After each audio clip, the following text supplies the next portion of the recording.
So as you know, I'm going to talk to you about Mongolia. I was lucky enough to be one of the guides on a trip to Mongolia last year. We had a small group and it was an absolutely amazing trip. I've traveled a lot and I have to say Mongolia is sort of up there as one of the most amazing places I've visited. And I think it's always a good sign when you've finished a trip, you just want to go back. And so that's what we did. We put together another trip for 2026.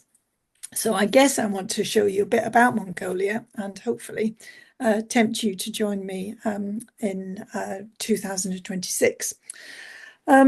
So I hope you might have some questions at some point, and maybe throughout the talk I will cover the things that you might want to ask about, but there will be time at the end if you want to ask anything.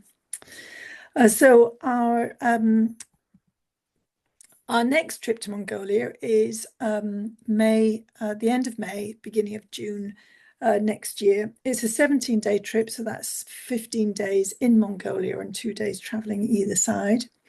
And it's a really good time to be in Mongolia because it's sort of when spring's just emerging, so it's a great time for lots of migrants, and it's a time of year that birders tend to aim to be there because you've got lots of different migrants coming through, so lots of warblers and buntings, and the woods are just becoming alive, and so it's a great time to be there. And we've partly picked this time because of one of the target species on this trip, which we didn't actually go to see last time. So I thought what we'd do is just have a quick look to see where Mongolia is. I'm sure that all of you know exactly where it is. So it's in Central Asia and it's sandwiched between Russia and China. When we go to Mongolia this time, we're actually going to be going through Turkey. So we'll be stopping off at Istanbul on the way. And so just move on a bit. So it's an interesting thing because one of the things that I always get asked about with Mongolia, one of the first questions is, will we be staying in a yurt? And the answer is yes, we will. We'll be staying in quite a few yurts. They're actually called gurs in Mongolia, and they are a traditional way of living. So families live in gurs, shepherds live in gurs, and even though people might have got sort of houses made with bricks and concrete, they often have a gur in the garden, which I'm guessing the extended family probably live in. So gurs are quite comfortable, they're clean, and they're all part of the Mongolian experience. So the next thing that I guess I get asked about, and actually those of you who know me well know that my food is very important to me. So people want to know what the food's like. And I have to say that I was kind of anticipating coming back a stone lighter from Mongolia, which gave me every excuse to eat a lot before I went. But actually the food was really surprisingly good. This was a breakfast in one of our hotels, which actually took a little bit of organising. But what they actually did was that we were getting broccoli soup for breakfast, thinking that that's what we were wanting, but it's not really what we usually have for breakfast. So we managed to sort of explain what we'd prefer to have, and they ended up going out foraging and collecting all sorts of wonderful things from the countryside, which was great. So we had homemade juice, we had honey that they'd foraged and currants that they'd picked. So they were really sort of good at trying to make sure that we were very well fed and provided for. And I do eat fish, but I'm generally a vegetarian. And again, this was a vegetarian meal. And this was sort of created in a tiny kitchen up in the middle of the Altai Mountains, and they'd sort of made these sushi. It was just amazing. So the food actually is surprisingly good, very meat orientated, but they certainly catered for vegetarians too, which was incredible.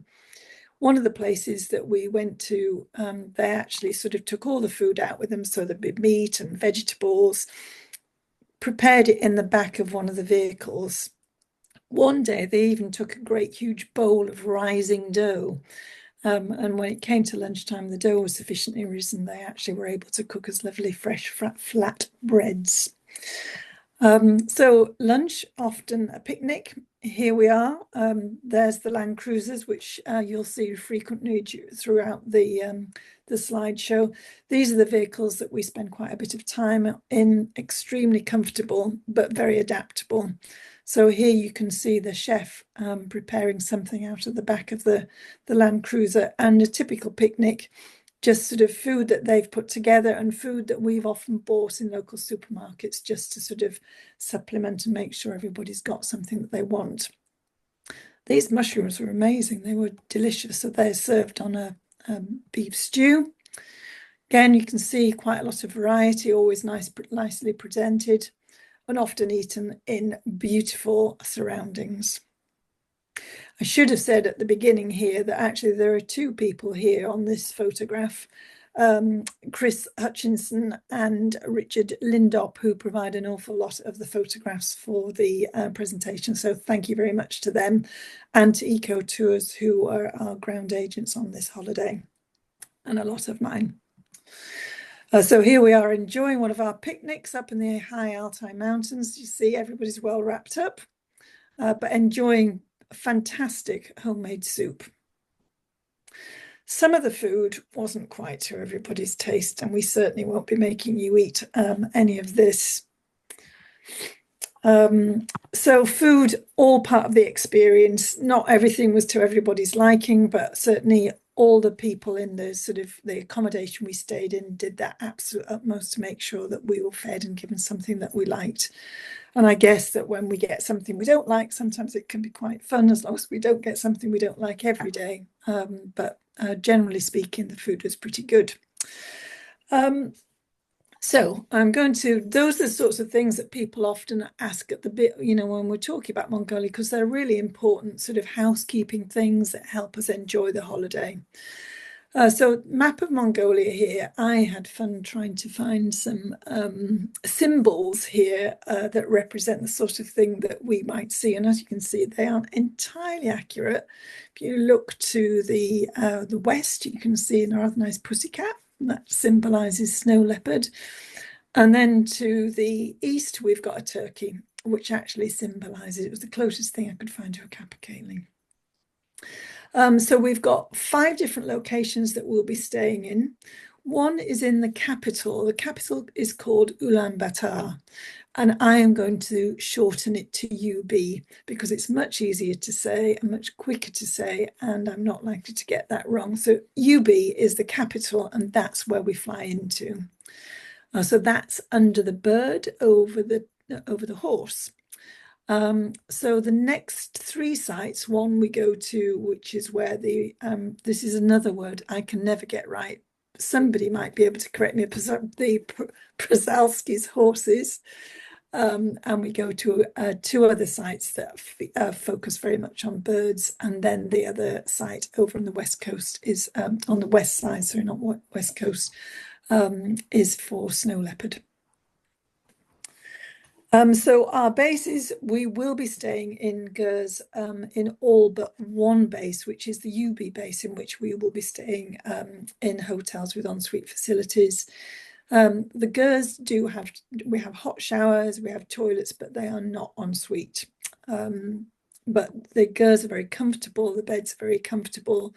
Lots of blankets to keep us warm. I have to say, when I was there, which is slightly later in the year, it wasn't particularly cold at night, but there's also fires in the Gers to keep us warm. And again, the staff at the camps do everything they can to make sure that we are comfortable and have everything that we need. So this kind of just gives you an idea of the sites.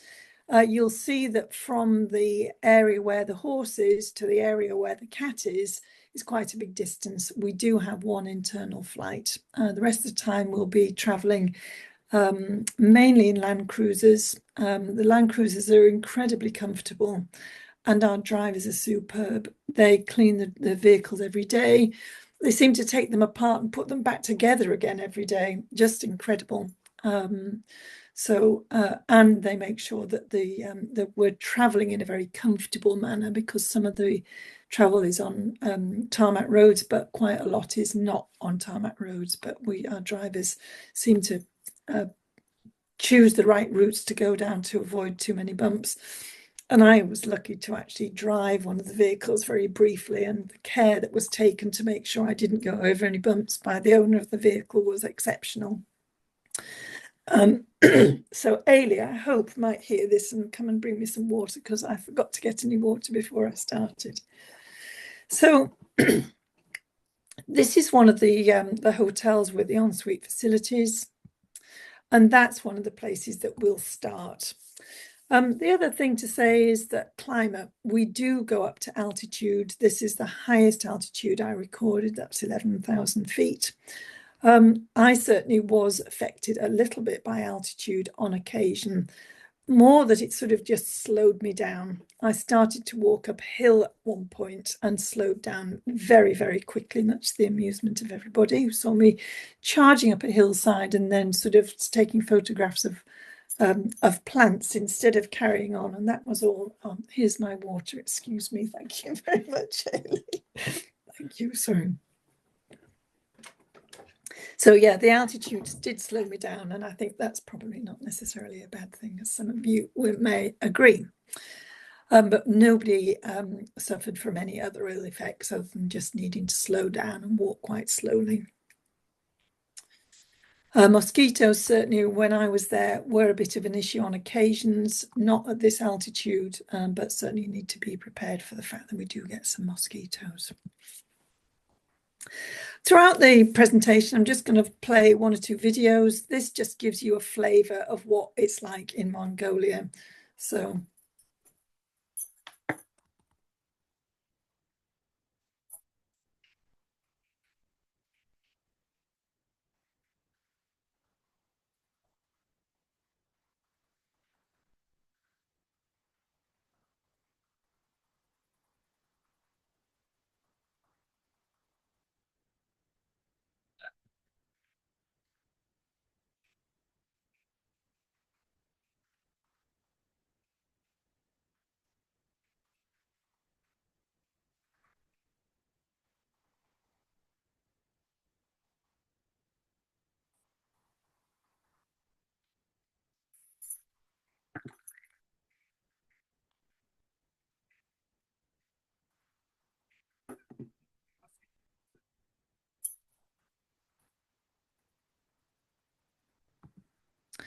So just some thoughts from the guests last year. I have to say that putting this presentation together was a real thrill, because it enabled me to just go through the slides and remember all the different places that we went to, all the amazing scenery, all the amazing people, and the different wildlife that we saw.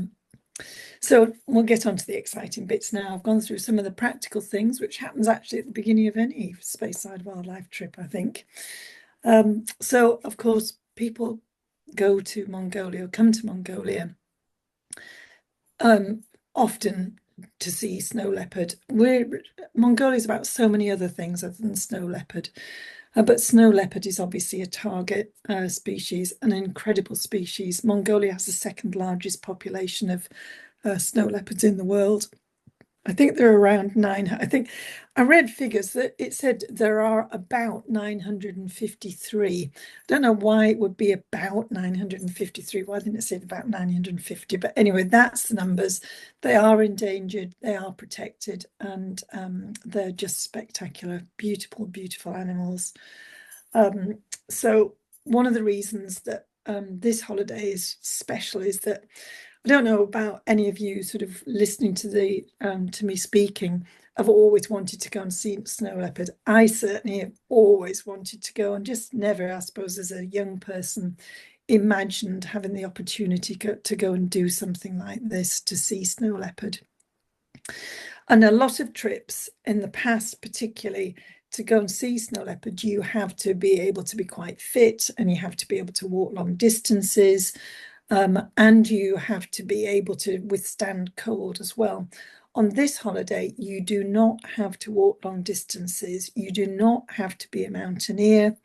It is good to be able to walk some distance, but not long distances. Our vehicles, our drivers are absolutely incredible at trying to get us to the right place to look for snow leopards. And if one is spotted, then they will get us there. So I'm going to move on just a little bit. So our trip starts in May. As I told you, we'll meet at Heathrow. We board our flight to Istanbul, and then we carry on to UB. And that's where we get picked up by our drivers. We have quite an entourage, actually. We have drivers, we have local guides, we have interpreters. And once we get picked up, our luggage is loaded and off we go. So our first stop is to a reserve called, or a national park called Terej. So that is probably about 2 hours drive from UB. So we get off the plane and off we go. So we're straight into what Mongolia looks like, and it's absolutely beautiful. The first thing that struck me was just sort of, there were lots of shepherds, lots of sheep, lots of goats, which are bred for cashmere. A lot of you'll sort of know that a lot of our cashmere comes from Mongolia. Lots of horses and camels as well. And you're into this massive open space. I think that's the thing that was just astounding about Mongolia. You know what big open spaces are like in Scotland or in other parts of the world or in Africa, but Mongolia is just vast. It almost feels as though you can see the curvature of the earth. It's just astounding. So you're driving across steppe and sort of watching Mongolian life for the first time. I have to say, I just loved just sitting, watching Mongolia go by, watching what people were doing, watching shepherds on motorbikes, on horseback. And they all go back to their traditional gers. So they're all over the place. There are gers the first time, oh, it's exciting. You see one. And then actually everywhere there are gers. So the area that we're going into to start with on this trip is up into a more sort of mountainous forested area, which isn't what a lot of Mongolia is like.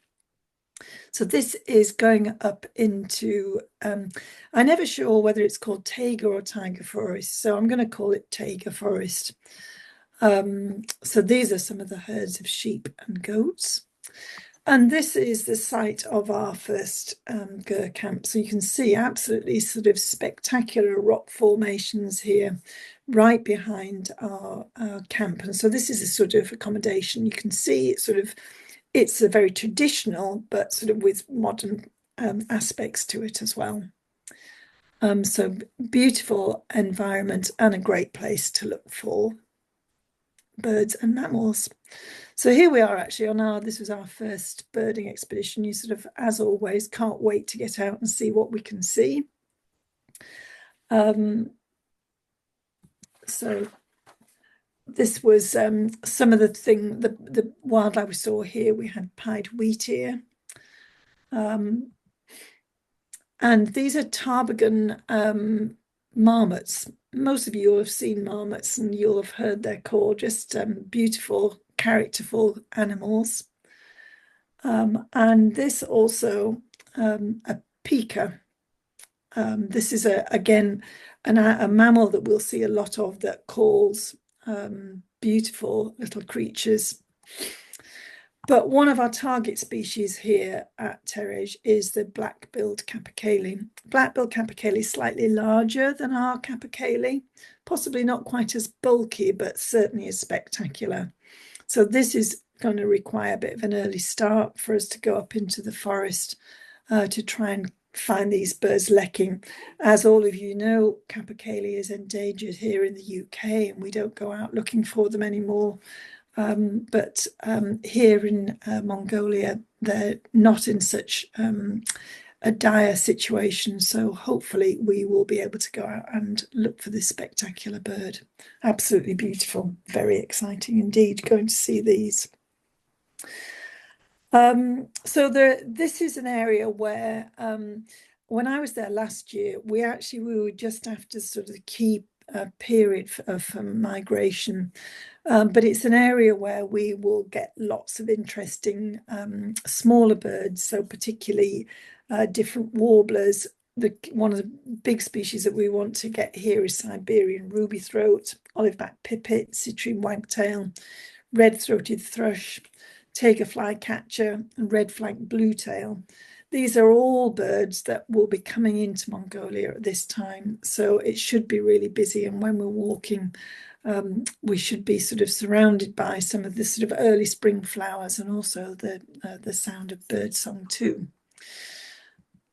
Nutcracker is a bird that we see in this area, and there are lots of different woodpecker species, including white-backed woodpecker around here. Beautiful area for wildflowers too. This probably familiar to most of you, Edelweiss. We might be a bit early for butterflies, but if we get good weather, a bit like just now, quite early for butterflies, but we are getting some in our gardens. This is an Apollo butterfly, quite a large butterfly actually, bigger than, probably quite considerably bigger than our peacock butterfly. And lots of other plants too, just sort of beautiful spring meadows. Again, this is slightly further on in the year, but we should be getting some really beautiful early spring plants. And this is the spectacular scenery that we find ourselves in. I didn't expect this kind of alpine-like scenery in Mongolia, but beautiful area with, I think we had booted eagle here, lammergeier flying overhead. So fabulous areas for easy birding, walking along these gentle tracks. A lot of birding actually from the road, because from the road edges, we're looking into sort of birch and willow scrub, which is where you get the Siberian Ruby-throat and different shrike species as well. So beautiful, beautiful area. Really enjoyed this and sad to leave. But leave we must. So we have 3 nights in that accommodation. And then we move a little bit further west, a little bit further east, to another ger camp. This is more focused on, this is more steppe, so a bit lower level, but lots of wetland areas too. Some hilly areas which provide us with opportunity to look for certain mammals.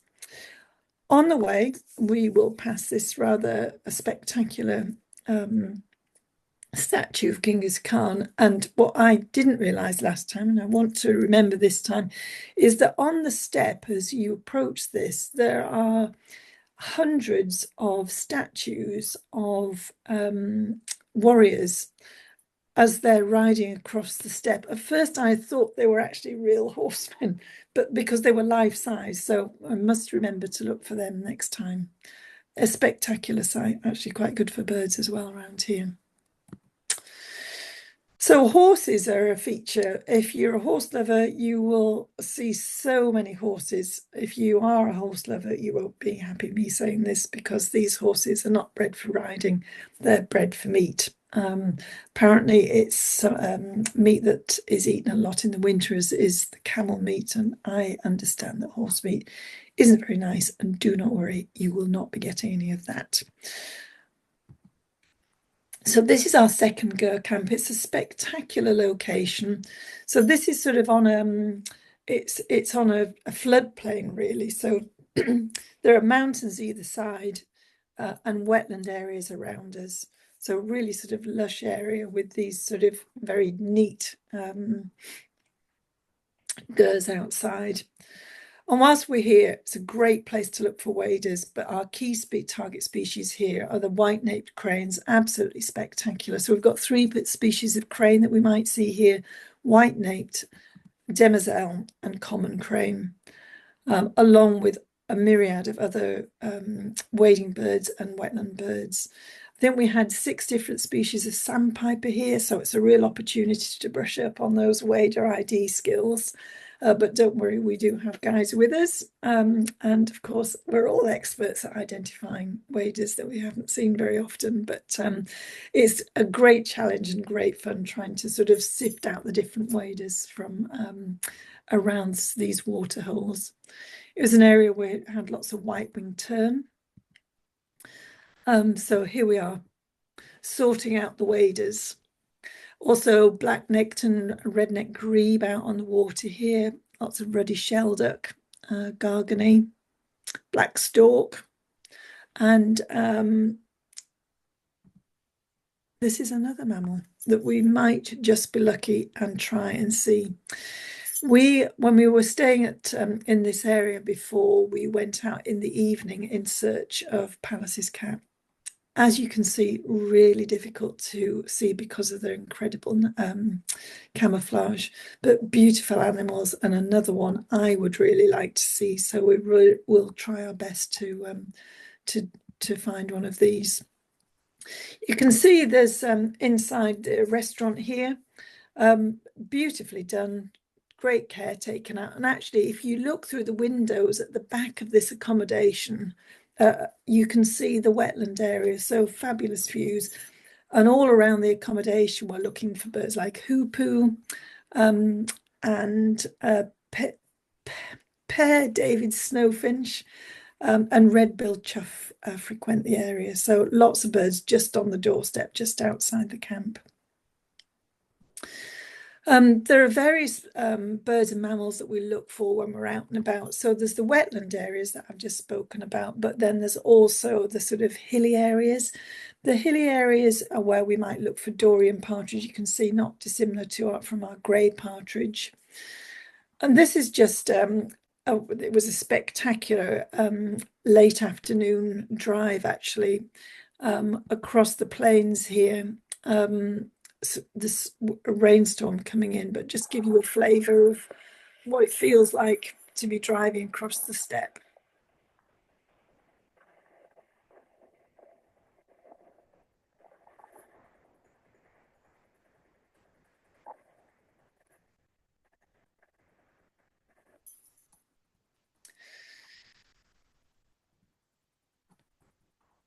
Sorry. So whilst we're out here, we're also looking for a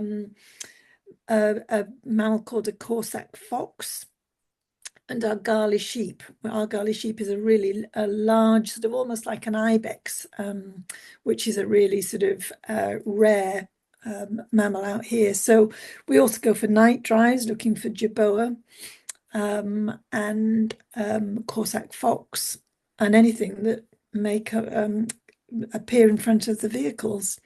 Again, maybe that's an opportunity to look for Pallas's cat, who knows? So from here, we have 3 nights here, opportunity for exploring and enjoying the wetland, but also these hilly areas. Again, great for plants, golden eagle, and then we move back to our hotel, which is a total contrast.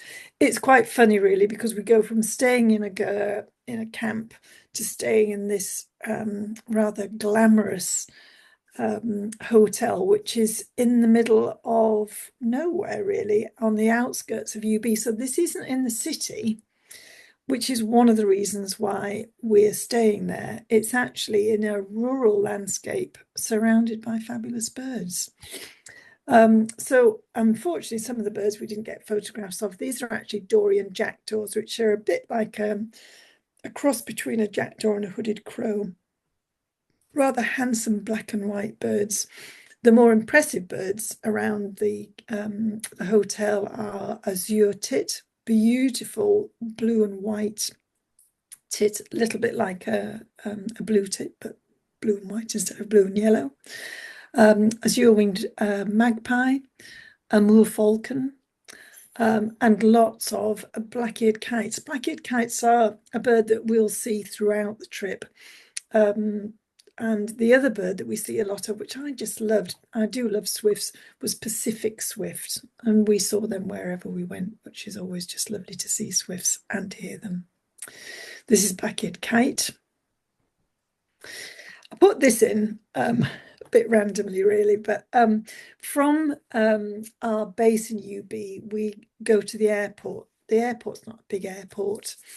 But actually UB is quite a modern city, and this was just appealed to me as we were driving through the spectacular skyscrapers in UB. You sort of don't expect this very modern city, but it is a really modern city. So we go through the city and to the airport. Now, the airport, it seems, is, well, the way that aircraft go, it's a bit of a casual, sort of relaxed affair. So there's no queuing, everybody kind of just bundles in and eventually you get on a flight. So we are flying, if you see UB in the sort of to the right of the middle, we're flying over to the west. So it's about, from memory, about a 2.5-hour flight. And if you do join me on this trip, I'd really advise you to try and get a window seat, because the scenery as you fly over Mongolia is absolutely spectacular. And you can actually see the areas that we're going to be visiting in the next section of the trip. So it's quite interesting to see it from the air as you go over. So beautiful flight. And when we arrive at the other side, we've got our team that look after us on the in central and east Mongolia, and then we have a different team who look after us on the west. So I'm going to call them the Snow Leopard team, because they are the Snow Leopard team. So they pick us up at the airport and they drive us through, again, spectacular scenery. We go through gorges and canyons, along sandy tracks, huge mountains, absolutely stunning. We also stopped, when we arrived here, we stopped at a local supermarket, caused quite a stir, going round and sort of just getting a few supplies. So for, if you are needing something that you are missing out on the trip, sometimes people like extra biscuits or nuts or chocolate, then we can just sort of gather those things up and then we head off. So we're heading to our next Gur camp. So this is in the Altai Mountains, and the reason that we're here is to enjoy the wildlife there, but primarily to look for snow leopard. So this just gives you an idea of the sort of vastness and what we're doing. So our drivers, they're just fabulous people who take great care to make sure we're comfortable. And this is us arriving at our Gur camp, which is a bit higher up. So this is, I think this was about 4,000 feet, so a little bit cooler, but really sort of spectacular location, as you can see. And here's a closer look at our Gur camp. Again, you can see the mountains in the distance. This was my gur. I'll show you a little bit more about what it's like living in a gur. So this is actually, I had tidied up for the photograph. So this is inside, very cozy, as you can see. And this is the view looking outside. To the right of the door here, you'll see that there's a little sink and water that's supplied. There's drinking water and then hand washing water that's supplied every day. And sometimes you have a little visitor, which is just a delight to see first thing in the morning. So once we've settled into our camp, we have dinner, which is amazingly a variety, cooked up in a tiny kitchen with sort of pretty basic facilities. But my experience was I slept extremely well in all the gurs and in all the camps. And so off we go. We start off sort of going through these beautiful canyons with, I'd call this the purple canyon, with sort of purple flowers all around us. And as we go, there's lots of different birds flitting around. So a rock thrush, black redstart, Mongolian finch. And sometimes we're serenaded by the driver.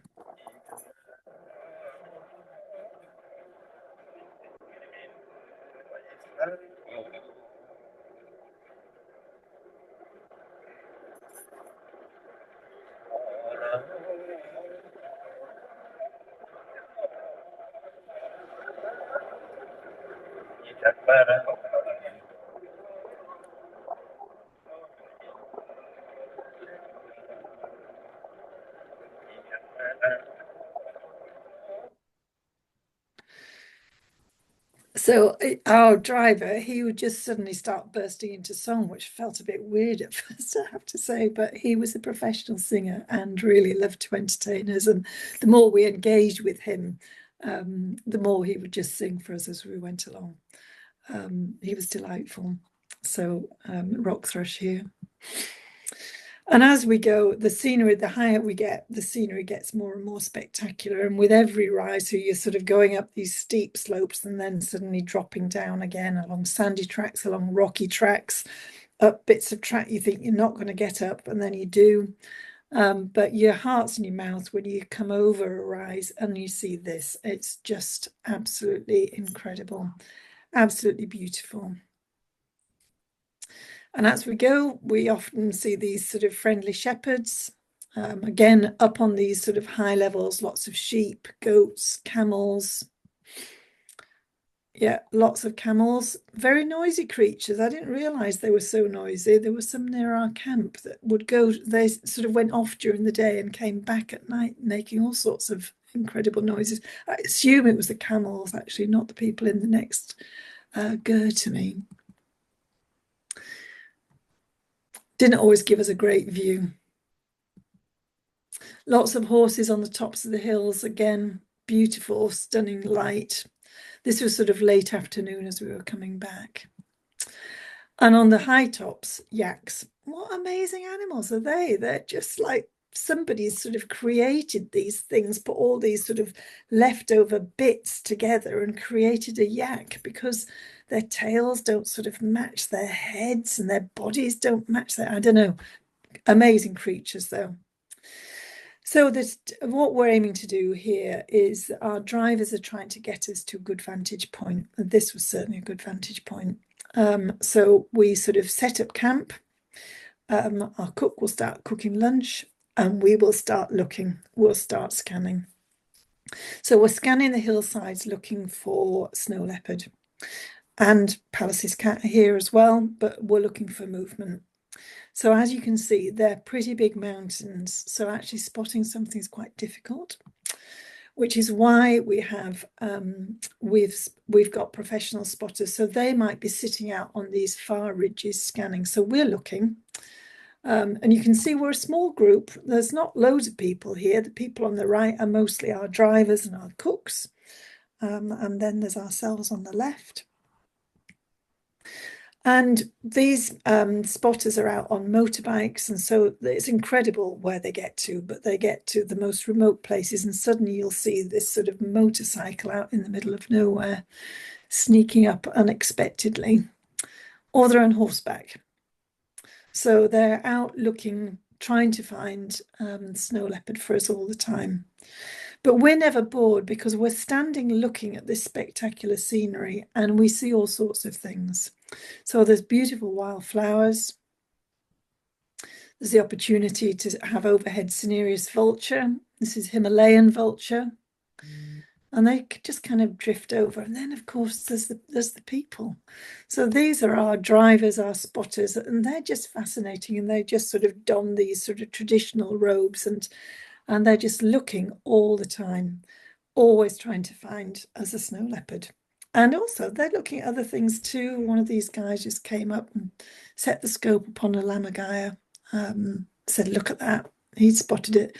They've got very sharp eyes.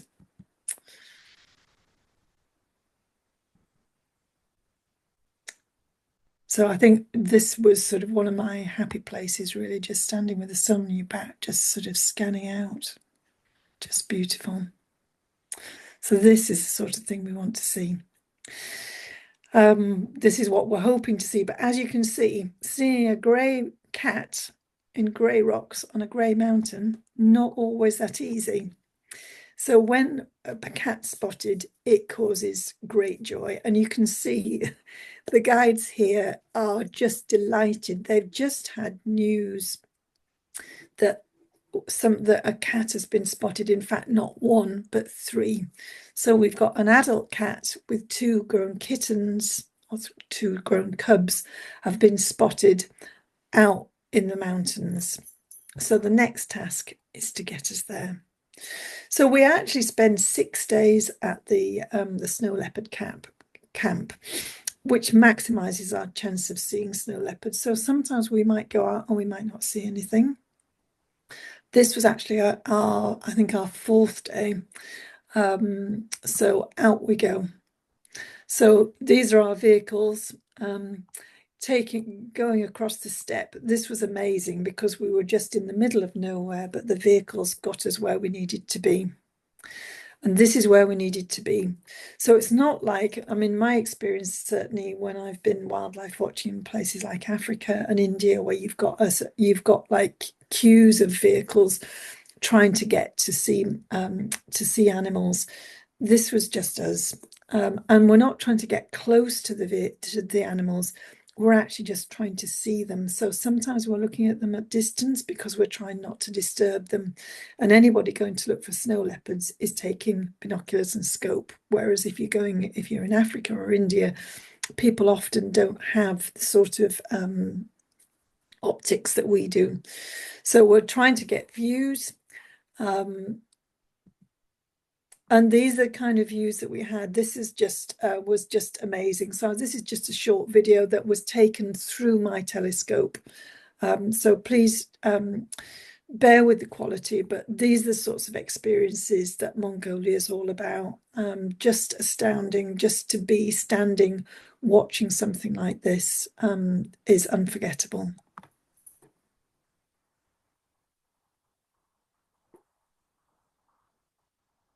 So I should just say that these cats were found on a kill. So it's actually a sheep from one of the shepherds had let one of our spotters know that the leopards had killed a sheep. They are compensated for the sheep.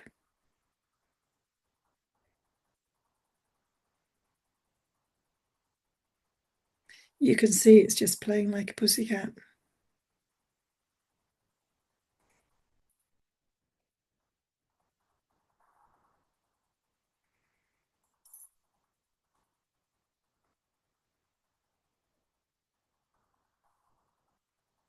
This is when we were at 11,000 feet. I mean, as I say, it's the quality of the video is not brilliant, but you can see why we would be thrilled. I think I kept hearing people say, look at that tail, because their tails are just beautiful. Sorry, I'm just enjoying watching this again, and I've watched it a lot. So we watched these leopards probably for about 4, maybe 5 hours. So we had a really good opportunity to watch them. And a bit like domestic cats, they do spend quite a lot of time sleeping. So some of the time they weren't doing very much, but we were all trying to make sure that we kept an eye on where they were in case one of them moved. But there's always things to look at whilst we're waiting for some action. Wildflowers. I think we had a golden eagle fly past. It sort of didn't know we were there, and it came within just a few feet of us. Absolutely amazing. Beautiful wildflowers. So this was another bit of activity that we saw, which we felt really privileged to see. So again, quality of the video not great, but I hope you'll get the gist of what this was about. So yeah, our spotters had obviously been told about these cats being near a kill. It was an adult and 2 cubs. Whether this was an adult or a cub, I don't know, because the cubs, they were all pretty much the same size, and they were all sort of like sleeping in different places. But as it cooled off in the afternoon, we saw this piece of activity, which was amazing.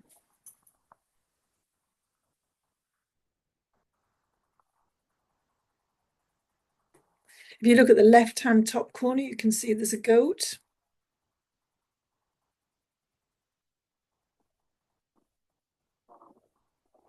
And we can see that this cat is stalking the goats.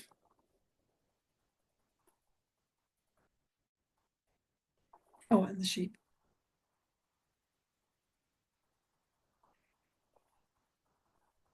Watch the brown goat. The dark brown goat has spotted it.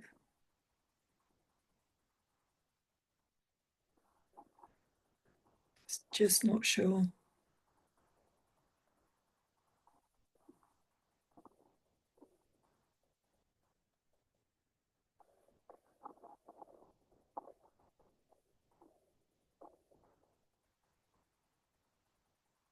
The cat's not moving a muscle. And nor is the brown goat. The others are oblivious.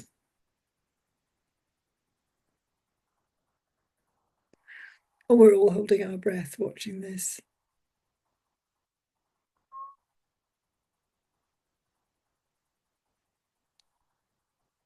That's it. The brown goat looked like it just realized what was happening. Leopard can't believe it.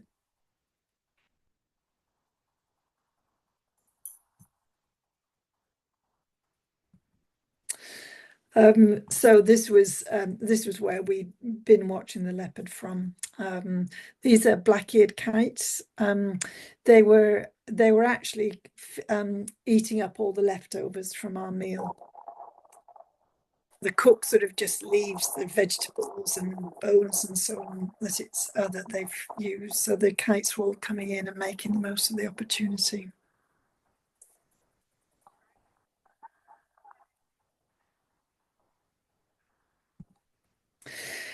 And although, I mean, our snow leopard team obviously do see leopards more often than we do, they were thrilled, and this is us coming back, and they were all celebrating having seen the leopards. So back to camp, and at camp we obviously were going out looking for leopards, which is without doubt a major highlight of this holiday. But we also go out looking for jerboas at night, so we go out with torches around the camp. We also go out looking for Saiga antelope, one of the rarest antelopes in the world, and we were lucky enough to find these, not spotted by us, spotted by our eagle-eyed drivers out in the heat haze. You've probably seen these on some of the wildlife programs. They're really unusual, sort of got like a snout, a little bit like an elephant. Around these areas as well, we were going to wetland areas for seeing spoonbill, long-tailed ground squirrel, Dorian hare. Oh, don't want to see them yet. But around the wetland areas, we were seeing, bizarrely, black-throated diver out on these lakes in amongst all sorts of ruddy shelduck and red-crested pochard, black-winged stilt, avocets, spoonbill. So we were seeing all these different birds, and in amongst them, as I say, black-throated diver, which we would never expect that kind of mix of wetland birds here.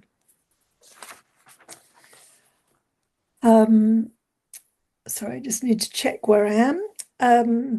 I'm wondering if there's any birds I forgot to tell you about. Well, there are lots of birds I forgot to tell you about, but I can't tell you about everything.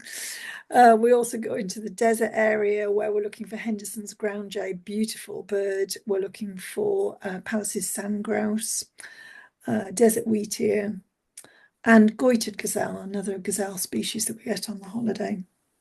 So as I say, we spend 6 days at the camp, and on the last night we're entertained by throat singers. This is definitely not everybody's taste. It's a bit like the bagpipes. Some people love them. I love bagpipes. Not everybody does. I think not everybody loves throat singing. However, it is an incredible skill, and it's very traditional, and the Mongolians are very proud of it. So it's a nice addition, and it's quite a sort of light-hearted evening. So we leave the Snow Leopard camp. Sad to leave our team, but we then head back. We fly back to UB, and our final stop of the holiday is to go to Hustai National Park, which is where we're going to look for Przewalski's horse. So Przewalski's horse, sorry, need to put my teeth in.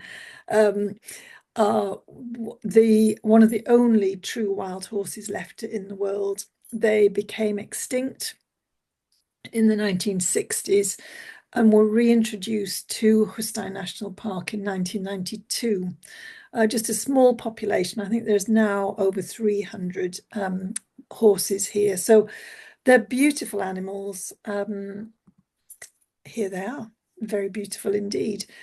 So they live in harems, so they're quite difficult to spot. Their camouflage is really amazing.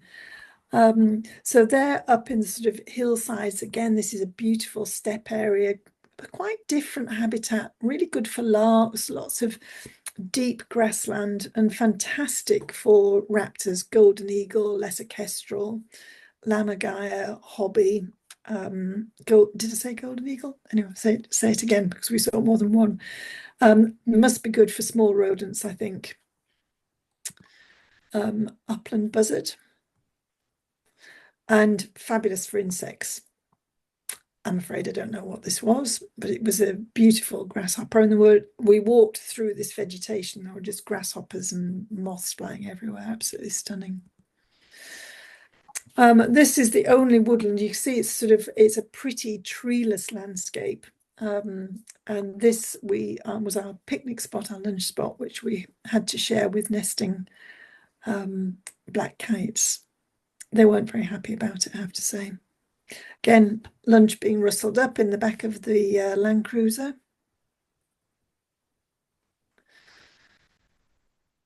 And there are other birds we look for here. We saw meadow bunting.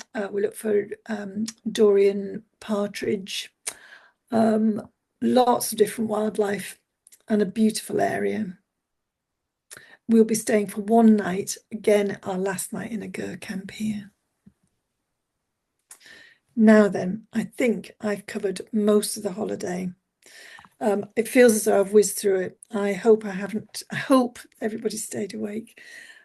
Any questions? I'm sure I haven't covered everything, so please shout up if there's anything you want to ask.